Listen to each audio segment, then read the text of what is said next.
আমরা দেখি যখন শ্রী শ্রী মা শারদা দক্ষিণেশ্বরে মাত্র কুলবধূ, তখন থেকেই শ্রী শ্রী ঠাকুর তাকে সম্ভ্রমের চোখে দেখতেন। না জেনে একবার তুই বলে ফেলেছিলেন, সেই জন্যে কি দুঃখ তাঁর।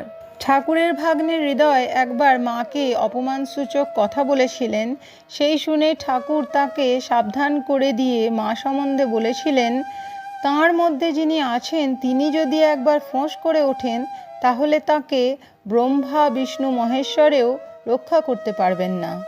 গোলাপ মার কথায় শ্রী শ্রী মা একবার কেঁদে ফেলেছিলেন। তাতে শ্রী শ্রী ঠাকুর বলেছিলেন, সে জানে না তুমি কে।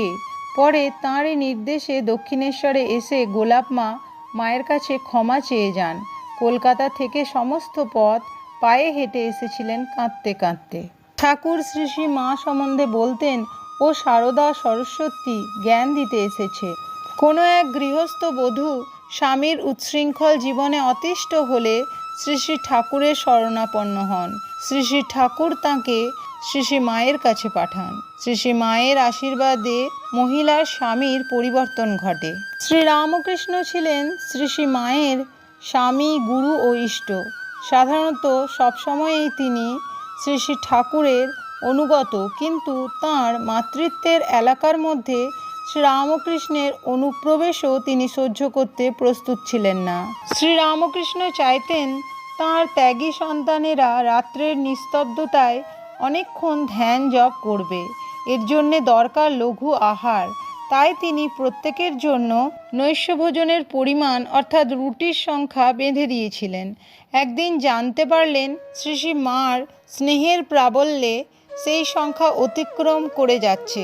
ছেলেদের আধ্যাত্মিক জীবনের ভবিষ্যৎ সম্বন্ধে শ্রী শ্রী ঠাকুর উদ্বিগ্ন হয়ে শ্রী শ্রী মায়ের কাছে প্রতিবাদ জানাতে গেলে তিনি শান্ত অথচ দৃঢ় কণ্ঠে জানিয়ে দিলেন, তাদের ভবিষ্যৎ আমি দেখব। খুবই আশ্চর্যের বিষয়, এই আত্মপ্রত্যয় সমন্বিত উক্তির পর শ্রী শ্রী ঠাকুর সেখান থেকে সরে গেলেন। হয়তো শ্রী শ্রী মায়ের এই উত্তরে তিনি নিশ্চিন্তও বোধ করেছিলেন, কেননা মাঝে মাঝে তিনি শ্রী শ্রী মা শারদাকে জিজ্ঞাসা করতেন, তুমি কি কিছু করবে না? নিজ দেহ দেখিয়ে বলতেন, এই সব করবে? শ্রী শ্রী মা নিজের অক্ষমতা জানিয়ে বলতেন, আমি মেয়ে মানুষ, আমি কি করতে পারি? উত্তরে শ্রী শ্রী ঠাকুর বলেছিলেন, না না, তোমাকে অনেক কিছু করতে হবে। শ্রীরামকৃষ্ণ ঠাকুর শ্রী শ্রী মা শারদাকে বলেছিলেন, তাঁর জন্যে এমন সব রত্ন ছেলে রেখে গেলেন যা বহু জন্ম তপস্যা করেও লোকে পায় না। কথাটা আদৌ অতিরঞ্জিত নয়। নরেন্দ্রনাথ, রাখাল, বাবুরাম প্রমুখ এরা যে কোনো দেশে, যে কোনো সমাজে, যে কোনো জননীর গৌরব। শ্রী শ্রী মা শারদাও একথা জানতেন। তাঁদের সর্ববিধ কল্যাণের উপর ছিল তার মাতৃসুলভ সতত সজাগ দৃষ্টি।